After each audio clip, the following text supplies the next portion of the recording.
The holidays, year's end, time to reflect on what's transpired, who's been naughty and who's been nice when it comes to the animals. PETA's greatest hits of 2018, next on the PETA Podcast.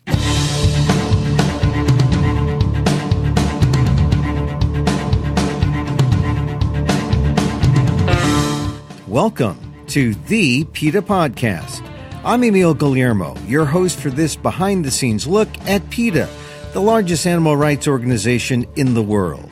Here we talk to the key players at PETA and the movement and ask them about how animal rights change their lives and how they stay motivated to make the world a better place for the animals.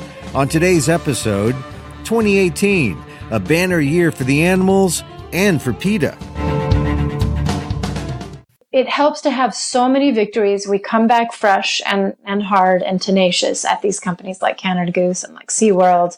And we will win those. I mean, that's just, there are no two ways about it. PETA Senior VP of Communications, Lange, is confident about 2019 after PETA won battles on several fronts in 2018. PETA's anti-fur campaign got a boost as major fashion houses dumped the use of fur. In animal testing, Dove went cruelty-free, and more than 20 food companies banned cruel experiments on animals. The corporate wins make a difference, but so do the little victories, like the rescue of a 17-year-old dog who spent her life on a chain. There was a dog who our community animal project rescued, and her name was Miss Willy. And she had been on a chain for, I think it was 17 years. And by the time we were finally able to ask the people who owned her and neglected her to give her up, she was weeks away from death.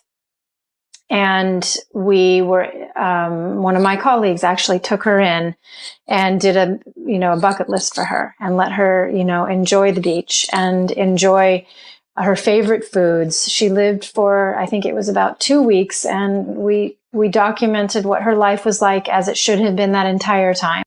The big wins in 2018 for animals big and small, next on the PETA Podcast.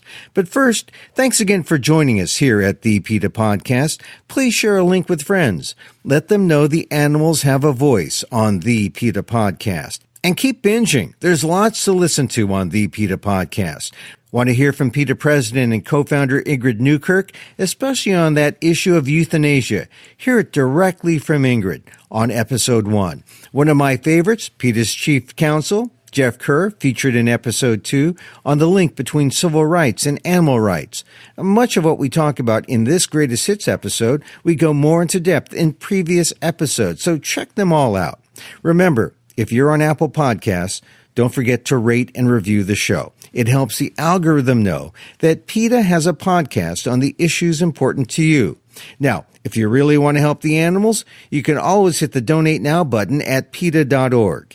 And if you're high-tech and have Amazon's Alexa, it's as easy as saying, Alexa, donate to PETA. And now to our episode. 2018, the animals were the big winners. Thanks to your efforts to help PETA in the fight to end animals used in food, fashion, and entertainment, and in animal experimentation. But there's much more to do. Here's my conversation with Senior VP Lange on the PETA Podcast. Tell me about this year, 2018. Compared to other years, has it been a good year for PETA? It's been a great year for PETA. It's interesting because I have the benefit of being able to look back over a lot of years. I've been with PETA for 26 years, and every year the victories are coming in even fast and furious, more than the year before. And you think, wow, we can't have another great year like this one. And then we do. We top it. So it's just, I think it's really a reflection on how people view animals now. It's just a new age, especially young people. They're just coming up and they see the world differently. They see the use of animals as something that we need to be backing away from. And they're, kind of making their purchasing decisions accordingly.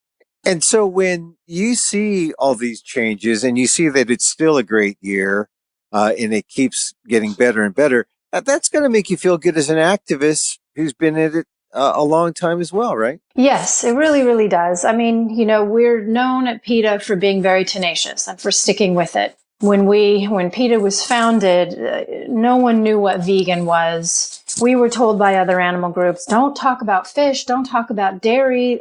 People aren't ready for that. And Ingrid Newkirk, who is the president of PETA, always said, people may not be ready, but the animals are. And that's something that we've always lived by. And it has really paid off. We just keep our eye on the prize. And as a result, for example, you're seeing vegan living we've kind of hit a tipping point on that. And it's not just what people are eating, but it's what they're wearing. No animal skins, no exotic animal skins, doing away with leather. Fur is definitely a thing of the past. If, it's any indication on how many of the top designers kicked fur to the curb this year, including Michael Kors, Burberry, Gucci, Versace, and then just a couple weeks ago, Chanel. And Chanel not only banned fur, but they banned exotic skins, which is just, it's astounding and it's wonderful. Well, I was going to ask you about that fur campaign. And, one of the first things I recall is the phrase fur is dead. That's always been one of the foundation battlegrounds for PETA. Tell us about the progress there. Can PETA claim victory there with all these houses, going fur free? Like you said, Michael Kors, Burberry, Gucci, Versace, that was just in 2018.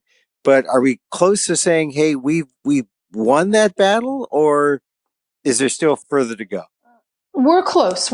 We haven't won it. There's still most of the animals killed, skinned alive for their fur that all happens in China. And there's still a big market in China for fur. But some other countries as well. But so we haven't won it, but it's a clear indication that we will in my lifetime. We never thought someone like Michael Kors would give it up. I mean, that was just one that, he dug his heels in, and same was true with Versace. But not only did Donatella ban it from the line, but she celebrated the ban. I mean, she really, really came out and talked about how it was because of the animals. And so, these have been hard fought battles, but I think it's an indication that, we're just about pounding the final nail into the coffin of the fur industry. And now the sensitivity level is raised. It's not just fur, it's also the exotic skins, as you mentioned, and the leather. Well, what about the use of mohair? That's one of the things that people think about during the wintertime. That's significant, especially now, like you said, when people are cold, they're thinking about, what are we going to wear to warm up with? And mohair is one of those things that now is that there's a new awareness that mohair, not so great. Yeah, it's true. And, the thing of it is people can't be expected to know that there's cruelty behind these products until we're able to expose it. And we did an expose of the mohair industry this year. And it was deeply disturbing to see what goats go through. They're factory farmed and then they're slaughtered in horrible ways, have their throats slit while they're fully conscious. These are the things we find in all of the investigations we do into animals who are killed for their fur or for their skins. Last year, the big push for us was Angora, and we got Angora banned and taken off the shelves of just about every retailer. This year, we came back with the investigation into mohair, the same thing. H&M, Zara, Topshop, Gap, they all dumped mohair pretty much before we even showed people the expose, because we went to these places and we said, here's where mohair is coming from. You're going to want to get out in front of this and ban it before people decide to boycott your shop.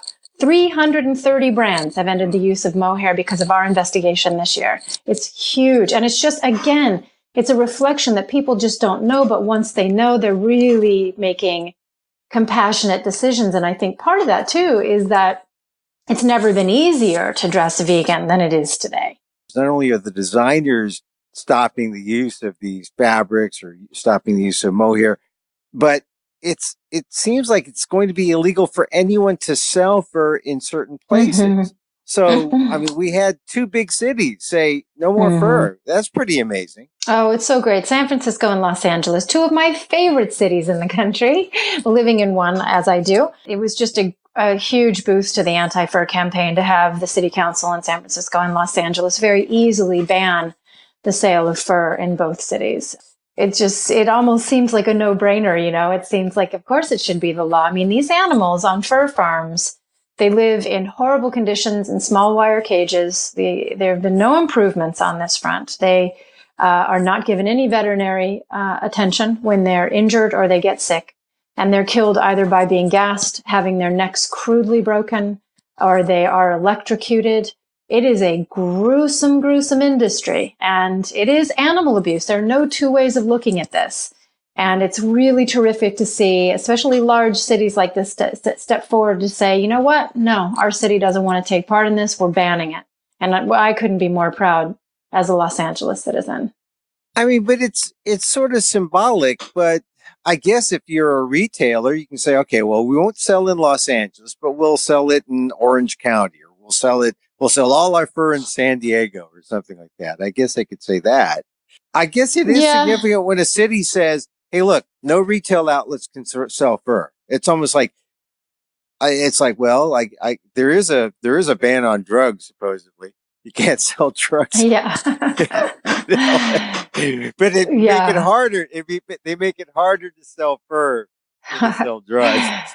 Yeah, I don't see a black market in fur taking place because, honest to goodness, it's like nobody wants to be seen in it. You know, that's the thing. It's this. It's so, for lack of a better word, it's so passé, and it's not a fashion that's going to come back because you see someone in fur and it represents cruelty to animals at just the most extreme level. And there was a time people didn't care, there was a time people didn't know, and then there was a time a few people didn't care, and now we're just way past that point. So it is rather symbolic, I suppose, but it's a great precedent to set, and it sets the tone, really. And a lot of the reason why there's this big movement toward more sensitivity toward the animals is because PETA has made people more sensitive with its eyewitness investigations. And 2018 really was a banner year to let people know that this is what happens to the animals. So what are some of those eyewitness investigations? Well, yeah, and I've got to really hand it to people because the investigations we do are very, very hard to watch, but people do watch them. For example, we did quite a bit on the live eating front this year. You know, when octopus is served in some restaurants, it's served while the animal's still alive.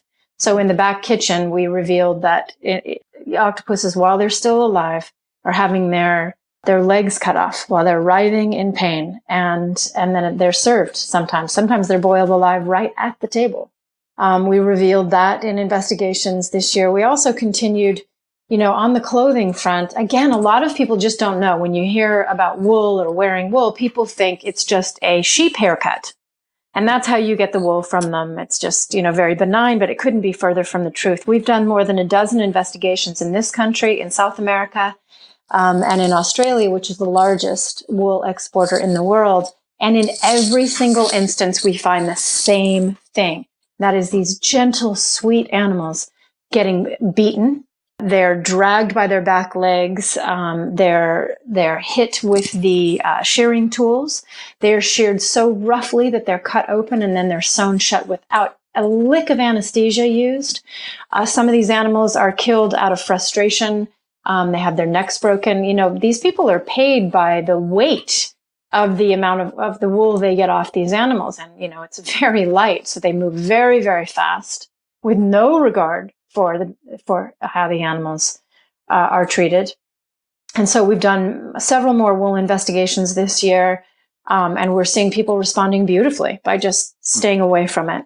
We also, a lot of people, when they travel abroad, they see the country that they're in by riding horses and donkeys. You see that a lot. And we were able to reveal just what goes on with these poor, abused, malnourished, beaten animals in Greece, for example.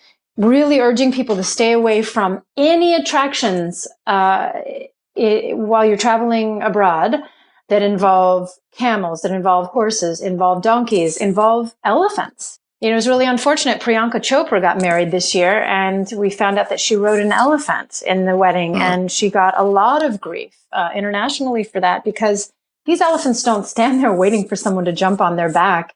They live their life in chains, their lives in chains. They're beaten with bull hooks to keep them in line.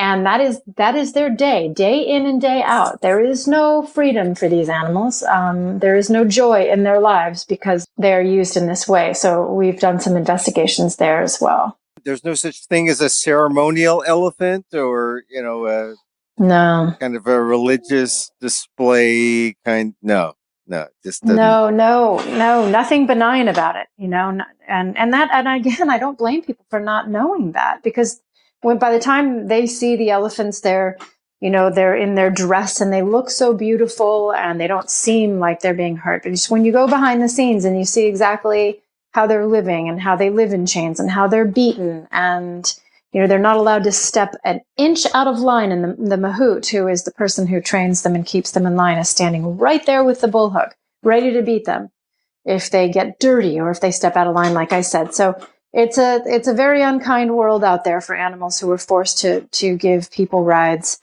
And we were able to take a step forward in revealing that and changing, hopefully changing the way people look at those tourist traps. All right. So now, as far as, say, more domestic uses for animals, like when people go to a pet store or when people see, the a dog or a cat, what are some of the investigations that affect everyday, our everyday lives and our everyday interactions with animals? We've done another investigation into PetSmart, Petco, these big box chain stores that sell, for the most part, pet supplies, but they also sell small animals, fish and birds and reptiles. And it's appalling, the supply chain for these big box stores.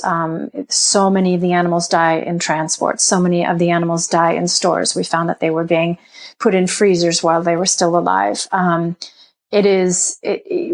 The thing is, today, it's very, very easy to buy pet supplies at stores that don't sell animals. And so that's a very, very easy thing that a person, like if you have a cat or a dog, just make sure you don't go to PetSmart or Petco or any big box store that sells animals, and instead go to any number of animal supply stores.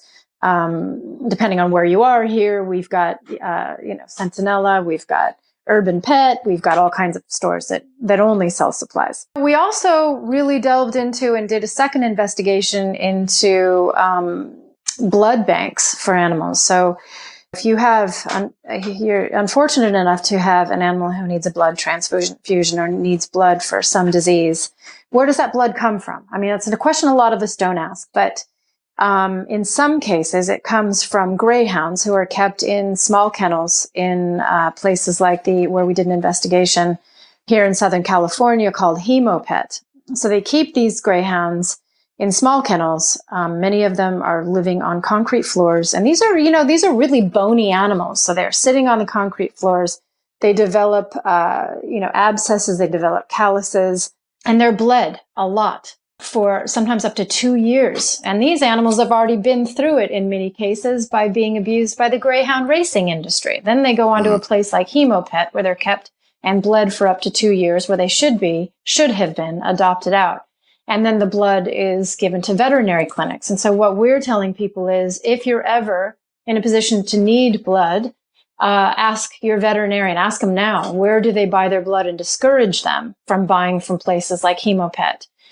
Davis has a really great program and other places do too, but Davis Veterinary School has a program where you can volunteer your dog to come in and have blood taken. And that blood is then used and given to animals in need.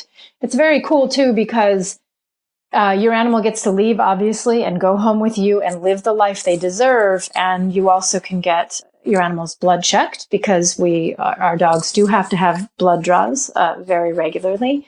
So you get a free veterinary check out of it. So your dog benefits and other dogs benefit as well. I've given blood from my cat for other cats. When she needed a blood draw, they just took extra.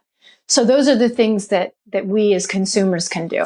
Yeah, and people can go to PETA.org and see that Hemopet investigation, where it does expose the greyhounds and how they're treated in these blood banks. There was one other investigation, and it coincided with Prop 12. Prop 12 did pass, but PETA went into egg farms and looked to see how how the chickens were treated there. Tell me about that investigation. Yeah, this is it's very disturbing because Prop 12 unfortunately led people to believe that there is such a thing as humane farming for eggs, and that simply couldn't be further from the truth. Prop 12 was such a faulty proposition. I mean, it allows egg farmers, and not until starting in 2022, so they even have that long to adjust, to only give egg-laying hens a square foot of space, and that is nothing. They're packed into warehouses, and as our investigation saw, it was at an egg farm that it referred to itself as the Disneyland of chicken farms, that these animals live in overcrowded warehouses. They are smashed together. They have a square foot of space is nothing for these animals. It's not enough for them to spread their wings. And because there is such a thing as pecking order, when they're overcrowded, they have to fight for their food. So the weaker ones don't get food. They'll often be trampled on. They can die of starvation or dehydration because they simply can't access the food. And our reminder to people is the only humane meal is a vegan meal. Don't be fooled by things like Prop 12. It does not improve the welfare of these animals. The way to improve the welfare of chickens is to simply stop eating them and to simply stop eating eggs. And it's the easiest thing in the world to do. Okay, and once again, that was Prop 12 in California, which was passed. But like you said, there's 2 years before it goes into effect. But the PETA investigation, which people can see at PETA.org. Well, all right, so we covered clothes. We covered the investigations. How about animals in laboratories? Tell me about the significant things in 2018 that PETA did. This was a really, really big year. We do a lot of behind the scenes dealing with companies and laboratories. And this year, the big announcements were that Dove finally went cruelty-free, and Unilever, which is the biggest consumer goods company in the world, banned all tests not required by law. That is huge. And that's a reaction to the work that PETA has been doing since we were founded. Our very first investigation for PETA was a laboratory investigation. It was a Silver Spring monkey case. And since then, we've been one of the only groups that's been hammering away at this. And that on the cosmetic testing front, we've just about won that. We also won Volkswagen ended all animal experiments after PETA exposed that they were doing horrible diesel fume experiments on monkeys. I mean, these are things you can't even in your wildest imagination think a car company would be doing, but Volkswagen was. We pressured them and they ended it. Another big victory this year was South Korea and Japan ended pesticide tests on dogs. And these are the things that people don't even know about because they're taking place behind the locked doors in laboratories. These are government-sponsored tests in a lot of cases. And PETA finds out about them, pressures in all manner of ways. We were able to get 20 food companies, including General Mills and Hershey's, to ban hideously cruel experiments where animals are either force-fed, they're starved, they're forced to run on treadmills to exhaustion, and much, much more. I mean, we have a lot more work to do. If you go to PETA.org, you can see that we're putting pressure on laboratories across the country to stop these archaic and horribly cruel forced swim tests that take place in laboratories where they dump rats into water and force them to swim until they either give up or they drown. These have been going on for years and years and years, allegedly to study depression in human beings, to try to understand when is it when a human being will give up. When you never know if a rat is stopping because they're trying to conserve their energy, or they're giving up because they're exhausted, or they're giving up because they're too depressed to go on. There is absolutely no relevancy in these tests like we see across the board. So our work to get animals out of laboratories continues, of course, but we've had a lot of great victories this year. And the victories in 2018, just when you mentioned how Dove went cruelty-free and Unilever banned all tests not required by law, a simple thing like that saves hundreds of thousands of animals, I'd imagine. By them not having the test, right? Oh, absolutely. Directly lives are saved. Animals are taken out of laboratories. They are not tested on, but it also sets an amazing precedent because now it's just very easy for people to say, I'm not going to buy a product that's tested on animals. And so the companies that are still testing on animals are losing money. Every single company, especially the biggies, like Dove, that just really helps us win the next one. You save the animals from the labs, and PETA is also rescuing animals too. Tell us some of the situations where animals get taken out of horrible places. Yeah, we do. We have a big push in roadside zoos for bears, and we were able to save 2 more bears this year named Ben and Bogey, and taken out of a horrible roadside zoo, now living at a sanctuary, being able to be bears. And that brings a number of rescued bears for us, for just PETA, to 72. And, that's a big, big deal for these animals. Animals rescued, roadside zoos. Another area that PETA looks into is getting companies to stop supporting cruelty. Tell me about some of the companies that did what PETA wanted this year. Yeah, well, one of the biggies was that Jack Daniel's dumped its sponsorship of the incredibly cruel Iditarod race. Hundreds of dogs have died since they started the race. They don't die nicely. They die from exhaustion. They choke on their own vomit. They get very sick. They rip up their paws. And that's just during the race. I mean, to me, the saddest thing, and you can see the footage on our website, and if you get a chance to see the movie Sled Dogs, I urge everybody to see that very compelling, beautifully made movie. It's how these dogs live between races. They are chained outdoors in the worst of the weather extremes. They get no companionship. They're chained to these dilapidated dog houses, and that's it. That's their life until they're raced. And so the Iditarod, we hope, is soon to be ended. We're going to keep fighting on that. Jack Daniel's really helped with that. We're continuing to put pressure on AAA. A couple of states, Washington and Arizona, stopped advertising SeaWorld for SeaWorld because there is a connection between the companies, and that was a big victory. But we've got a long way to go on that as well. We're making some great headway. And I would be remiss too if I didn't mention that our work in the field in some of the most impoverished areas in the South, Southern Virginia, Northern North Carolina, where there are very few laws that help animals, though we're changing that. We're getting tethering laws passed all the time. But, PETA spays or neuters more than 10,000 animals every year, some for free. Feral cats are for free. Pit bulls are for free. We go into the field and we get animals off chains. We improve their lives. We've found homes for a number of animals. We work with some wonderful open admission shelters in our area. Our emergency hotline helped more than 17,000 animals this year. We have a national emergency pager, brilliant volunteers. So we're busy. We're getting a lot done.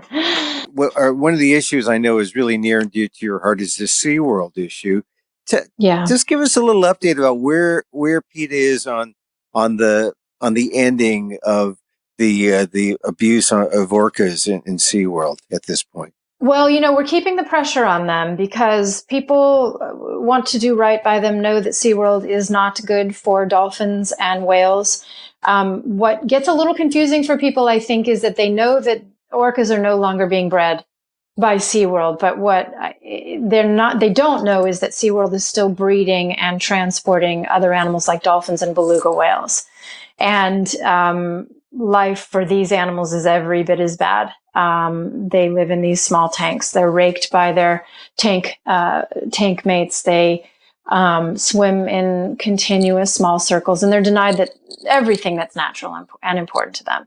And so we continue to put the pressure on SeaWorld, and where we're seeing a lot of it, where it's clear that our pressure is working and consumer pressure is working, is that SeaWorld is really playing up and adding to their non-animal attractions. And so any billboard that you see in Southern California, because SeaWorld San Diego is here, it talks about the amusement park rides, and doesn't even have pictures of orcas anymore. I think they know that people reject that. And so they're trying to lure them in with the other attractions. It does make life a little bit difficult for us because that means that people are kind of forgetting. You talk to a lot of people and they're saying, oh yeah, didn't they end their animal acts? It's hard for people to keep track of it. This is my life. This is what I do day in and day out. But your average person who has a million other things to think about is not keeping up with it. So it's really our responsibility to keep reminding people that until SeaWorld ends all of its animal attractions, don't go. One other area, well, one big general area is the media. What would you consider were the biggest media hits for you this year in 2018, Lisa? Every expose that we've had, from our investigations, working with the media to expose those. But how about just personally? What were the stories that meant the most to you then? There was a dog who our community animal project rescued, and her name was Miss Willy. And she had been on a chain for, I think it was 17 years. And by the time we were finally able to ask the people who owned her and neglected her to give her up, she was weeks away from death. And we were, one of my colleagues actually took her in and did a bucket list for her and let her, enjoy the beach and enjoy her favorite foods. She lived for, I think it was about 2 weeks, and we documented what her life was like as it should have been that entire time. And we took that video and we sent it to the media to show them exactly what we find in the field and how badly man's best friend is neglected, can be neglected. And that story blew up. It seemed like every media outlet around the country, around the world, showed that video. And that was important because it's just a reminder that this type of thing goes on, and PETA is hard at work ending it.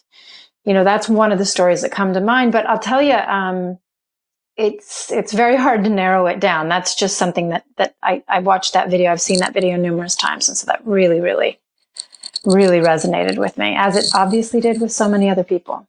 In 2018, I always ask people what keeps them motivated to keep at it. 2018, a good motivating year for animal rights activists? Oh, yeah. I mean, it's very motivating to see the successes. When you're winning, it keeps you coming back. And we have work to do. I mean, Canada Goose is a company that it's one of our major targets right now.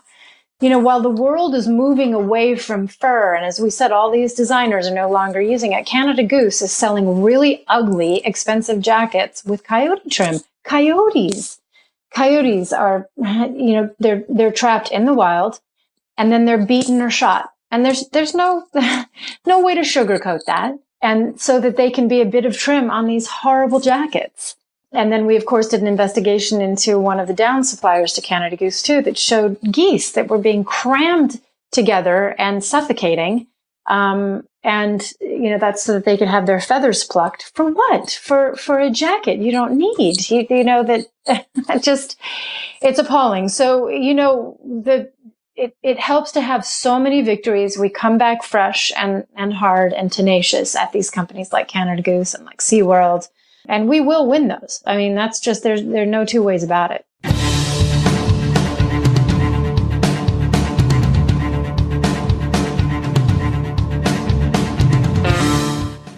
PETA's Senior VP of Communications, Lisa Lange, on 2018, and what a year it was.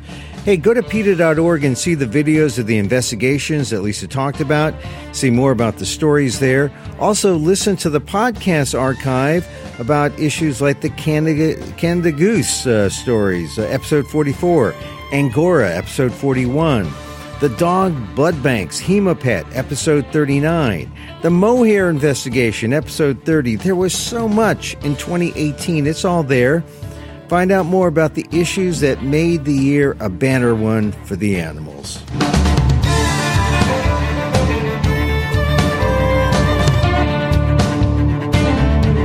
Hey, you can contact us at PETA.org. Find me on Twitter at Emil Amok, that's EMILAMOK, or on amok.com, AMOK.com. Once again, thank you for listening. Check out all our episodes on Apple Podcasts, where you can rate and review the show. It helps get the word out about the issues you care about. And don't forget, you can help the animals and PETA, especially if you have Amazon's Alexa. Just say, Alexa, donate to PETA.